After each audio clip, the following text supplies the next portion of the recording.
வணக்கம். நான் உங்கள் நண்பன் முருகன்.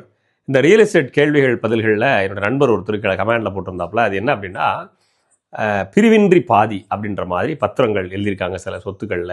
இந்த பிரிவின்றி பாதி அப்படின்ற மாதிரியான சொத்தை நான் வாங்கலாமா கூடாதா?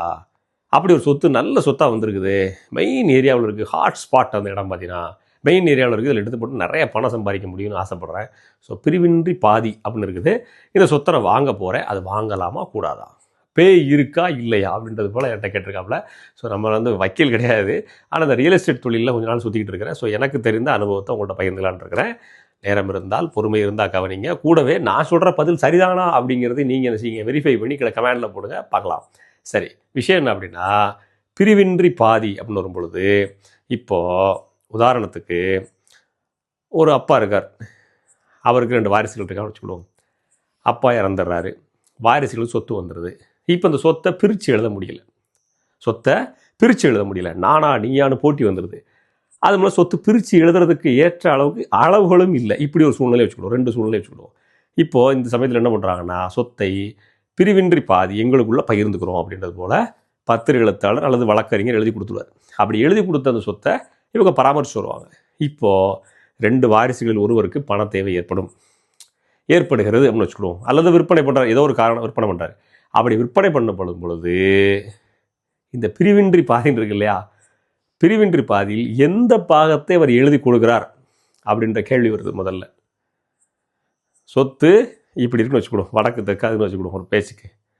வடபாகத்தை எழுதி கொடுக்குறாரா அல்லது தென்பாகத்தை எழுதி கொடுக்குறாரா? இந்த சொத்துக்கு மின் இணைப்பு உண்டா இல்லையா, போர் உண்டா இல்லையா, மாடிப்படி கட்டு உண்டா இல்லையா, இப்படி எல்லா கேள்வியும் வைக்க வேண்டியிருக்கலாம். பில்டிங்காக இருந்துச்சுன்னா சரி, எம்டி லேண்டாக இருந்துச்சுனாலும் எந்த பாகம் இவருக்குங்கிறத சரியாக அவரால் குறிப்பிட்டு சொல்ல முடியாது. ஏன்னா இவருமே சொத்துக்கு முழு உரிமைதாரர் இல்லை, இவருக்கு இன்னொருத்தர் பார்ட்னராகவும் இருக்கார். ஸோ பிரிவின்றி பாதின்னு இருக்குது. சொத்துக்கு 2 பேர் இருந்தால், ஒரு 4 பேர் 5 பேர்னு போகும்போது அதே டேர்ம்ஸ் அண்ட் கண்டிஷன்ஸ் தான். அப்போ பிரிவின்றி பாதின்னு வரும்பொழுது சொத்தை பிரிக்கிறதுக்கான வழி இல்லை. பிரிக்கிறதுக்கான வழி இல்லாத போது தன்னுக்கு சம்பந்தப்பட்ட பாகத்தை அவர் இன்னொருவருக்கு விற்பனை ஆவணம் செய்ய முடியாது. அதே சமயத்தில் பேங்க்கில் போய் அடமானம் வச்சு கடனும் வாங்க முடியாது. தனிநபர் ஒருவருக்கு அடமான பத்திரமும் போட்டு கொடுக்க முடியாத சூழ்நிலை. சரிங்க, அந்த ரிஸ்க் எடுத்து நான் அடமானம் போட்டுக்கிறேங்க, வேல்யூபிளான சொத்து, என்றைக்குனாலும் நம்மகிட்ட விற்றாகணும், நம்மகிட்ட வாங்கி ஆகணும் அப்படின்னா அந்த அடமானம் கொடுக்குற தனிநபருடைய திறமையை பொறுத்தது. இன்றைக்கி சர்வைவல் ஆஃப் த ஃபிட்டஸ்ட் அப்படின்னு சொல்லுவாங்க. என்ன, ஓடுற குதிரை அதில் பந்தயம் கட்டணும், அந்த அளவுக்குள்ள திறமை இருக்கிற ஆள், காட்டில் வாழ்கிற சிங்கம் மாதிரி, புலி மாதிரி நல்ல பவர் இருக்கிற ஆளாக தான் அந்த மாதிரி இடத்துல ஜெயிக்க முடியும். ஏன்னா பிரிவின்றி பாதின்ற பொழுது ஆப்போசிட் இன்னொருத்தர் இருக்கிறா, அவனும் ஈக்குவல் ரைட்ஸ் வச்சுருக்கிறான் அப்படின்றத புரிஞ்சிக்கிறக்கூடிய ஆள் தான் அதில் அந்த அடமானத்தை கொடுத்து வாங்க, வட்டி கொடுத்து வாங்க பண்ண முடியும்.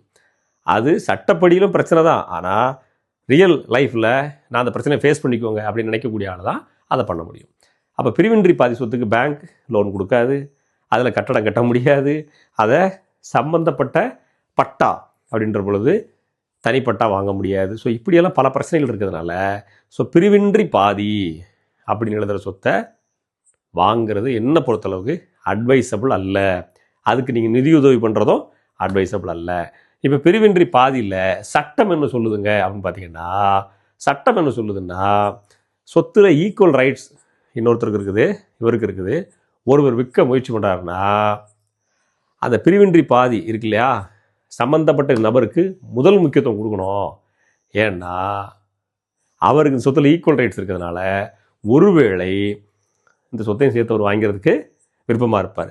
அல்லது நீங்கள் விற்பனை செய்ய போகிறீங்கன்னா சம்மந்தப்பட்ட நபரும் சேர்த்து விற்கிறதுக்கான முயற்சி எடுக்கணும் அப்படின்றது தான் எழுதப்படாத சட்டம். சட்டம்னா எந்த இடத்துல எந்த ஆர்டிக்கிள் எந்த செக்ஷனில் இருக்குன்னு கேட்கக்கூடாது, எழுதப்படாத சட்டம்.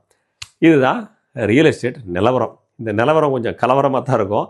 ஆனால் பிரிவின்றி பாதி அப்படின்ற சொத்தில் 2 பார்ட்னர், சப்போஸ் 4இல் 1 பங்கு, 5இல் 1 பங்கு, 8இல் 1 பங்கு அப்படின்னு வச்சாங்கன்னா நிலைமை இன்னும் காம்ப்ளிகேட்டடாக இருக்கும்.